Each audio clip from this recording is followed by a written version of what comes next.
कक्षा 10 क्लास। नमस्कार। कक्षा दसवीं के छात्रों को आज संस्कृत विषय में तृतीय पाठ स्वराष्ट्रम गौरवम पाठ जो समझाया जाएगा। और स्वराष्ट्रम का अर्थ होता है अपना देश, गौरव यानी गौरव। ये पद्य श्लोक हैं जो आपके माध्यमिक शिक्षा बोर्ड के अंदर जो है पाठ दिया गया है। इस पाठ में आपको जो है अपने देश का गौरव किस प्रकार से है, क्या है, जो है श्लोकों के माध्यम से अपन समझेंगे। तो इसमें सबसे पहले बताया गया है कि हमारे चिंतन में जो देश की जो अवधारणाएं, हमारे सोचने में जो देश के प्रति जो विचार की जो अवधारणाएं हैं बहुत ही पुरानी है। वेदों में बताया गया है कि जो 4 वेद हैं आपके, ऋग्वेद, यजुर्वेद, सामवेद, अथर्ववेद, इन वेदों में भी जो है हमारे देश की गौरव की जो है व्याख्या की गई है। तो कहने का अर्थ है कि वेद जो आपको 4 बताए गए, इन चारों वेदों में एक श्लोक लिखा है आ राष्ट्रे राजन्य, अर्थात देश में जो क्षत्रिय वंश हैं, 4 जो वर्ण है, क्षत्रिय, वैश्य, शूद्र, क्षत्रिय, वैश्य, ब्राह्मण और शूद्र, जो 4 वर्ण हैं, चारों वर्णों के साथ साथ ही 4 आश्रम जो बताए गए हैं, ब्रह्मचर्य आश्रम, गृहस्थ, संन्यास और वानप्रस्थ, इन सबका जो है 4 वर्ण, 4 वेद, 4 आश्रम। तो अपने देश के गौरव के प्रति जो बताया गया था कि वयम राष्ट्रे जागृयामः, हम देश में जागृत रहें, ये यजुर्वेद के अंदर बताया गया है। अगला जो बताया है हम राष्ट्रीय संगमणि वसुनामा, यानी मैं वाग देवी जगदीश्वरी और धन प्रदात्री हूँ, यानी जो हमारा देश की धरती माता है वो हमारा धन धान्य से परिपूर्ण करती है। ऋग्वेद बताया गया था।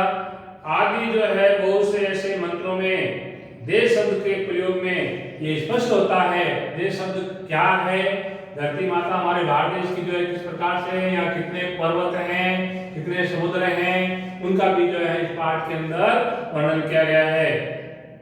हमारा ये भारतवर्ष है बहुत दिनों से, बहुत ही जो है दिनों से पुराना और सनातन देश है। यहाँ के जो बड़े बड़े ऋषि मुनि और कवि, जो बड़े बड़े वैज्ञानिक हैं, जो केवल भौतिक ही नहीं भौगोलिक और राजनीतिक घटक को ही हम जो है देश के नाम से, राजनीतिक को ही देश नहीं मानेगा जो राष्ट्र कहलाता है, यानी सभी जो है घटक मिल करके हमारा देश कहलाता है। वहाँ एक चेतन और सांस्कृतिक घटक माना गया है। हम इसे राष्ट्र देवता मानते हैं। निश्चय ही ये हमारा भारत हमारी दृष्टि में कोई मृतपिंड अथवा भूखंड नहीं है, अपितु मातृभूमि है। जैसा कि अर्थवेद में कहा भी गया है, माता भूमि। कौन से जो 4 वेद बताए मैंने, ऋग्वेद, यजुर्वेद, सामवेद, अथर्ववेद। तो अथर्ववेद में कहा भी गया है कि माता भूमि है, पुत्रोऽयं पृथिव्या, यानी धरती मेरी माता है। भूमि यानी धरती, माता भूमि, पुत्रोऽयं पृथिव्या, पृथ्वी का अर्थ धरती, धरती मेरी माता है, मैं उसका पुत्र हूँ। धरती मेरी माता और मैं धरती का पुत्र हूँ। ऋग्वेद में भी कहा गया है और अथर्ववेद में कहा पृथ्व्याम माता उद्यो में पिता, पृथ्वी मेरी माता है, आकाश पिता है। पृथ्वी माता, उद्यो यानी सूर्य, आकाश वो मेरा पिता है। मातृभूमि और पितृभूमि, पुण्यभूमि, धर्मभूमि, अर्थात कर्मभूमि, देवभूमि, इस प्रकार के विभिन्न रूपों वाली है। हमारी धरती जो है मातृभूमि भी है, पितृभूमि भी है, पुण्यभूमि भी है, धर्मभूमि भी है, कर्मभूमि और देवभूमि भी के नाम से भी जाना जाता है। संसार के मन को मोहने वाली हमारी भारत माता, यानी संसार के सभी लोगों के मन को जीतने वाली, मन को प्रसन्न करने वाली हमारी प्यारी भारत माता। तो देश संबंधी या राष्ट्रीयता से संबंधित, राष्ट्र गौरव संबंधी और रास भक्ति संबंधी कुछ जो श्लोक इस पाठ में बताए गए हैं वो आपको इस प्रकार से समझाए जा रहे हैं। तो पहला जो पद्य अर्थात श्लोक जो है, उत्तरम यद्य समुद्रस्य हिमाद्यस्य व दक्षिणम वर्षम तदार्थम नाम वाति यत्र संततिः। ये विष्णु पुराण के अंदर पद्य है अर्थात श्लोक है। उत्तर दिशाएं जो आपको चार बताई है, पूर्व पश्चिम उत्तर दक्षिण, इन चारों दिशाओं का विशेष महत्व है। और यत समुद्रस्य यानी उत्तर दिशा के अंदर जो हमारा हिमालय पर्वत स्थित खड़ा है, और दक्षिण के अंदर जो समुद्र हैं, बड़े बड़े सागर समुद्र हैं, इन उत्तर दिशा दक्षिण दिशा के अंदर जो विशेष रूप से स्थित हैं उनके बारे में वर्णन किया गया है। तो उत्तरम यत् समुद्रस्य हिमाद्यस्य दक्षिणम वर्षम तदार्थम नाम वाति यत्र संततिः। यानी उत्तर दिशा में हिमालय और दक्षिण दिशा में समुद्र बताए गए हैं। तो वर्षम तदार्थम नाम भारतीय, भारतीय का अर्थ जो है यहाँ सरस्वती या भारतीय लोगों को कहते हैं। जो भारतीय लोग हैं उनको भी भारती के नाम से जानते हैं। भारती का दूसरा नाम सरस्वती भी है।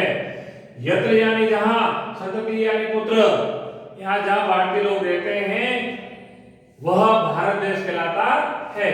तो इसका अन्वय अपन करते हैं, यत समुद्रस्य, जो समुद्र की उत्तर में तो क्या है, हिमालय, यानी जिसके ऊपर बर्फ गिरी हुई हिमालय को कहा गया है। च एव दक्षिणे, और ऐसे ही दक्षिण में यत्र भारतीय, जो रहते हैं लोग, संतति यानी पुत्र, संतान के नाम से जो निवास करते हैं उनको कहते हैं पुत्र, यानी संतान जो है निवास करती है, लोग वहां निवास करते हैं। तथा भारतवर्ष नाम है, वह भारतवर्ष के नाम से जाना जाता है। तो जो समुद्र कौन सी दिशा में, मैंने बताया था आपको, दक्षिण में। तो जो समुद्र दक्षिण में है और उत्तर दिशा में ही हिमालय पर्वत के, यानी दोनों जो विपरीत बताए गए हैं कि दक्षिण में समुद्र है और उत्तर में हिमालय पर्वत है। तो जो समुद्र के उत्तर दिशा में एवं हिमालय पर्वत के दक्षिण दिशा में, हिमालय पर्वत उत्तर में तो इसकी दक्षिण दिशा में जो स्थित है वो समुद्र है, और दक्षिण के विपरीत जो दिशा में उत्तर में जो है वो हिमालय पर्वत है। जो समुद्र के उत्तर दिशा में एवं ऐसे ही हिमालय पर्वत के दक्षिण दिशा में जो स्थित है, जहां के निवासी अर्थात जो लोग रहते हैं वो भारतीय कहलाते हैं। उत्तर दिशा और दक्षिण दिशा में जो लोग रहते हैं वो भारतीय कहलाते हैं। यहाँ भारतीय शब्द मैंने आपको बताया था, संस्कृत में बताया था कि सरस्वती होता है, लेकिन यहाँ सरस्वती नहीं लेकर के भारतीय व्यक्तियों के नाम को जो संबोधित किया गया है, भारतीय व्यक्तियों को कहा गया है, वह देश भारत नाम से जाना जाता है। जहाँ लोग उत्तर और दक्षिण में रहते हैं भारतीय लोग, वो भारत नाम से जाना जाता है, अर्थात वह भारत देश कहलाता है। इसी प्रकार से अपन जो है अगली जो परिभाषा ज्ञात करेंगे कि जो उत्तर दिशा में और पूर्व दिशा, ये जैसे आप विलोम से मान सकते हैं, इसको उत्तर पूर्व विपरीत है। अब इसकी संस्कृत व्याख्या भी अपन करेंगे। पहला प्रश्न है, प्रस्तुत पद्य अस्माकं पाठ्य पुस्तकस्य स्पन्दनायाः स्वरासः गौरवम् इति शीर्षकपदादुद्धृतम्।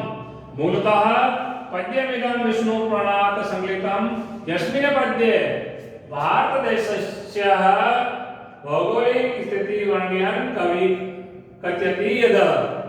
यानी प्रश्न में आप सबसे पहले हमारी पुस्तक का नाम क्या है, उस पुस्तक का आप नाम अंकित करेंगे, लिखेंगे कि प्रस्तुत पद्य में, इस पद्य में हमारी पाठ्य जो पुस्तक है, पुस्तक का नाम है स्पन्दनाया। इसमें जो पुस्तक है उसके कौन से पाठ से लिया गया है कि तृतीय पाठ, उसके बाद लिखेंगे पाठ का नाम क्या है, स्वरास गौरवम। आपको ये जो है संस्कृत में यहाँ जो है प्रसंग में लिखना है। इति शीर्ष पाठात्, शीर्षक पाठ से उद्धृतम यानी लिया गया है। फिर इसमें किसका वर्णन किया गया है? तो उसका वर्णन जो है आपको करना है कि मूलतः पद्यमिदं विष्णु प्राण, यानी मुख्य रूप से ये पद्य जो है विष्णु प्राण से संकलित है।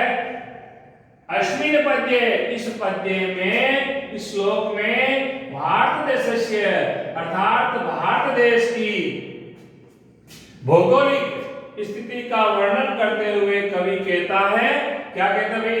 अब इसमें जो है अपन पीछे नीचे जो है संस्कृत व्याख्या करेंगे, जो ऊपर शब्द आए हैं उसी का दूसरा अर्थ आपको लिखना है शब्द का। जैसे यत है, यत जो है देश के लिए जो है प्रकट किया गया है, देश के लिए कहा गया है, तो इसलिए यत का हो जाएगा देश। समुद्रस्य का दूसरा नाम जो है सागरस्य अर्थात समुद्रस्य।